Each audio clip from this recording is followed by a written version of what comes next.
Aí, você não conhece um monte de pessoas que você já encontrou num perrengue danado? Que receberam graça sobre graça, perdão sobre perdão, andaram de joelhos assim anos, agradecendo a bondade de Deus todo dia.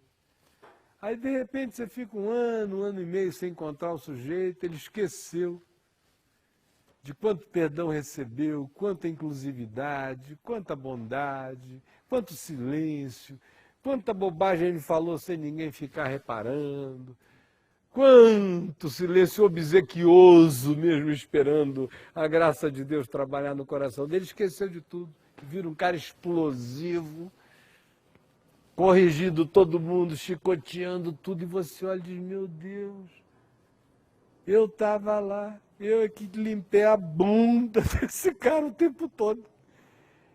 E ele esqueceu.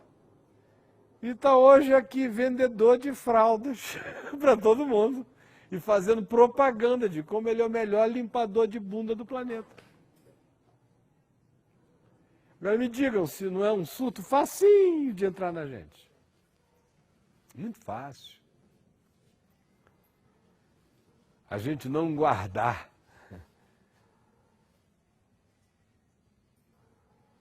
A coisa mais simples que tem é quantificar a espiritualidade, o que equivale a não ter nenhuma. É viver para fora. É do tipo que chega e diz assim, essa semana eu fui pregar num lugar e tivemos 89 convertidos. O cara sabe quantos se converteram pelos que andaram ali de um banco até um altar. Ele contou, anotou e guardou, e quando ele chegar no céu tem que conferir. Tem que conferir. Ó, moçada aí, anota bem, porque a minha aqui, ó, ainda é evangelástica a minha. De vez em quando eu estico um pouco. Afinal, graça é graça, a gente estica. Mas é tudo quantificável. No reino de Deus, o chamado é para qualificação. Mas a sutileza é tão grande que mesmo a qualificação é anunciável. Pode ser anunciável. Eu não digo que ninguém testemunhe. Pouca gente teve um testemunho mais poderoso do que Paulo, por exemplo. Mas você vê nas narrativas do livro de Atos dos Apóstolos, apenas 3 vezes ele se refere ao que lhe acontecera no caminho de Damasco.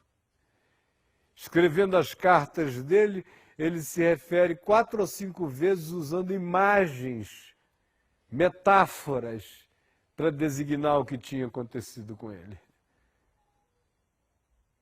No mais é Jesus atolado na alma da gente até o espigão, não tem historinha pessoal para ficar contando, é evangelho no coração. Mas a facilidade com a qual as coisas do reino que estão entrando em nós podem começar a sair de nós como justiça nossa que nos afirme diante dos homens, é imensa também. É quando você não quer mais ser uma figura estereotipadamente macediana, por exemplo. Mas você começa a querer ser Dalai Lama. Está exercendo uma justiça diante dos homens. Está chegando e dizendo, olha, o justo é esse aqui. E é a minha cara.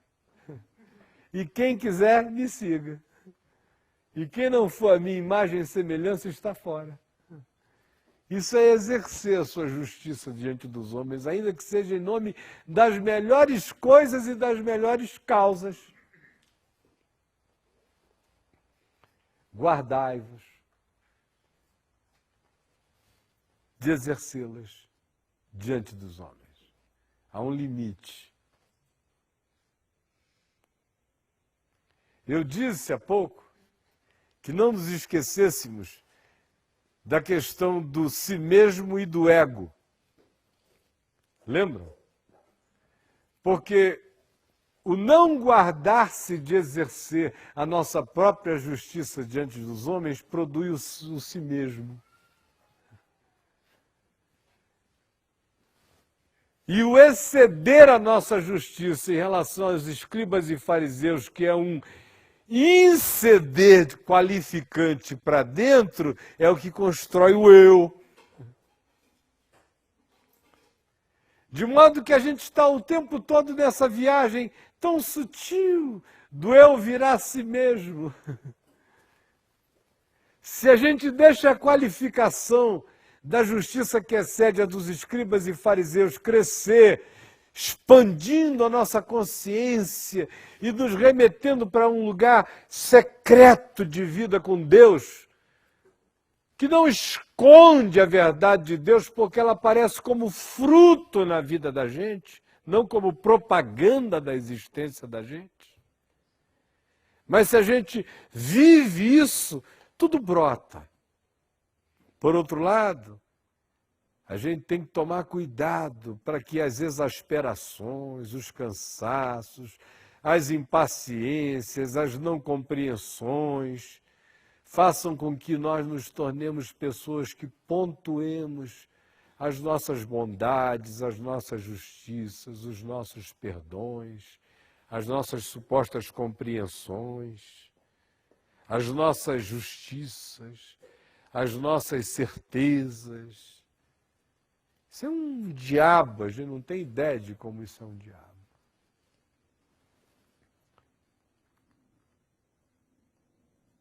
O cara que vive o tempo todo de contar o testemunho do bem que fez, está se endiabrando sem saber.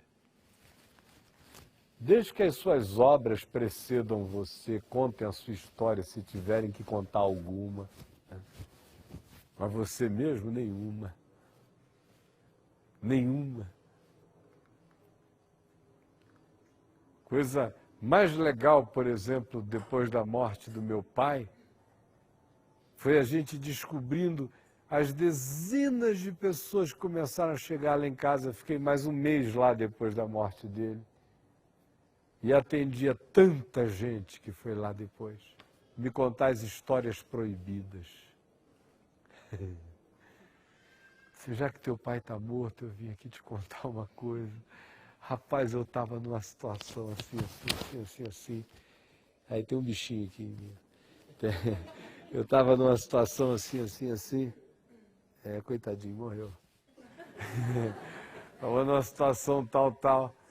Aí contei a história para o teu pai foi lá, pegou lá tudo que ele tinha, me ajudou e depois falou, ó, só tem um detalhe, nem a minha mulher pode saber. Ninguém. E tem um outro detalhe, não me lembre mais do assunto. Faz de conta que nunca aconteceu. Aí você começar a ouvir dezenas de pessoas te contando histórias. Todo mundo dizendo agora que ele já foi embora. Que ele já não tem mais o poder de me proibir. Deixa eu te contar. Aí por aquelas dezenas eu fiquei avaliando as centenas de outros que estavam longe, em outros lugares, porque tudo tem a ver com Deus.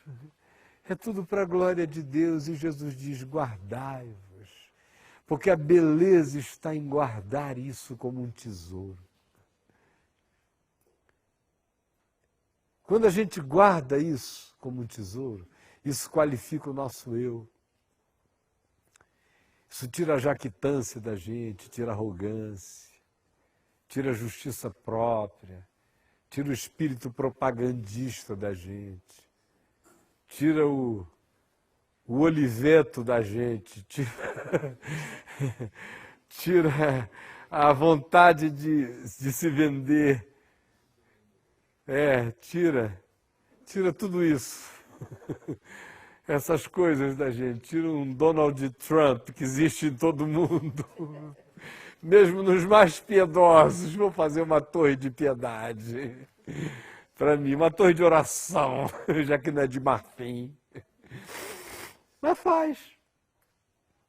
Faz para a glória de Deus, tudo é em nome da glória de Deus, mas Deus sabe que não tem glória nenhuma dele ali não, é o teu ego, é o teu pênis egolátrico, até lá em cima. todo mundo Herodes, fazendo monumento. Morais, psicológicos, autoafirmativos, propagandeantes, mas se afirmando. E à medida em que isso vai acontecendo, o si mesmo vai crescendo. Vai crescendo o ser fantasioso. Vai crescendo o ser hologrâmico. Vai crescendo o ser de vitrine, vai crescendo o manequim. Vai crescendo o ser para consumo, ainda que o pretexto seja o da virtude.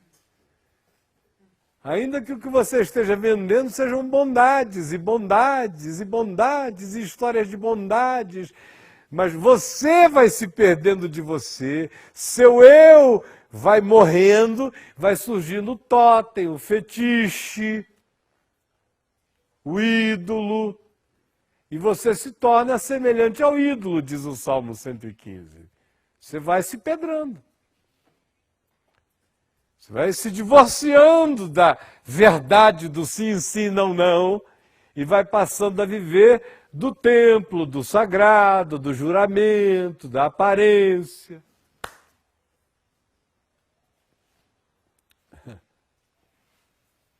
Por outro lado, se você guarda de exercer a sua justiça diante dos homens e a vive diante de Deus por causa de quem você é, por causa de quem Deus é e porque o amor de Cristo é que constrange você a essa vida que também é fruto de uma nova natureza crescente na sua própria existência, o que vai se fortalecendo é o processo de individuação. O que vai se fortalecendo é um eu cada vez mais forte a ponto de que Jesus diz, o cara vai aprender a ser feliz,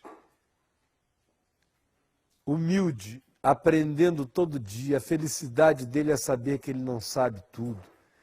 Mais feliz ainda é saber que não sabe nada. Mais feliz ainda é todo dia dizer, minha boca está aberta, enche, Senhor. Vai aprender a ser feliz quando o eu dele é fortalecido, guardando a sua própria justiça diante dos homens e expandindo no reino. Vai aprender a ser feliz pelo exercício da mansidão, que é autocontrole, que é algo que só exerce quem tem o poder de quebrar o outro. Já imaginaram o autocontrole daquele cara que fica pedindo uma multidão para agarrá-lo? Me agarra, senão eu mato. Vocês conhecem esses caras? Me segura, senão eu vou matar. É o autocontrolado. É um frouxo danado, coitado. Está pedindo ajuda para não ter que partir para a briga e ser trucidado. Aí diz, me segura, senão eu vou. Tem ninguém segurando ele, está pedindo ajuda. Vem, vizinho, me segura, senão eu vou. Esse não é o manso, não. O manso é o cara que pode ir lá quebrar todinho e não vai. O termo grego aplicado, usado no Novo Testamento, é o mesmo que designa os instrumentos de controle da fera, do cavalo. É o manso. É o cara que está sob outras rédeas. Entregou as rédeas à consciência, não mais à pulsão da explosão, apenas. Esse é o manso, não é o frouxo. É o que tem o poder de ir e não vai, porque tem uma consciência maior do que honradez, dignidade, justiça própria, satisfação, vingança ou qualquer outro lixo da alma. Fortalece o eu. O cara que é feliz porque é limpo de coração, que não sente nenhuma inveja de ter 1000 histórias para contar. Eu já conheço 487 pepecas. E daí? Amou alguém? Foi amado? Foi feliz? Foi fiel? Cresceu? Virou homem? Daí?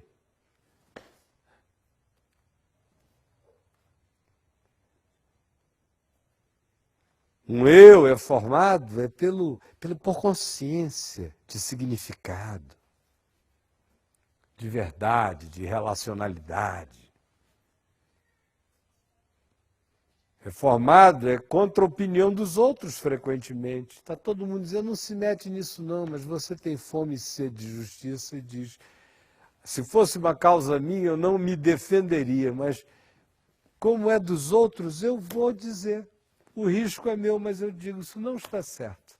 Se fosse meu, eu abandonaria. Porque meu é meu e eu deixo, eu entrego. Eu não tenho o direito de entregar em nome dos outros o que é dos outros. O que é meu já está entregue. E, Pai, perdoa-os, eles não sabem o que fazem. Agora, em relação ao que é o do meu próximo, eu digo a qualquer um, isto não é justo. Isso desenvolve caráter, eu. Mata, oi, todo mundo mais.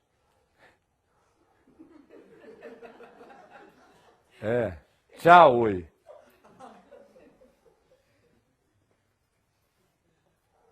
O cara vai desenvolvendo eu, quando Jesus diz, perseguido por causa da justiça, se sente feliz.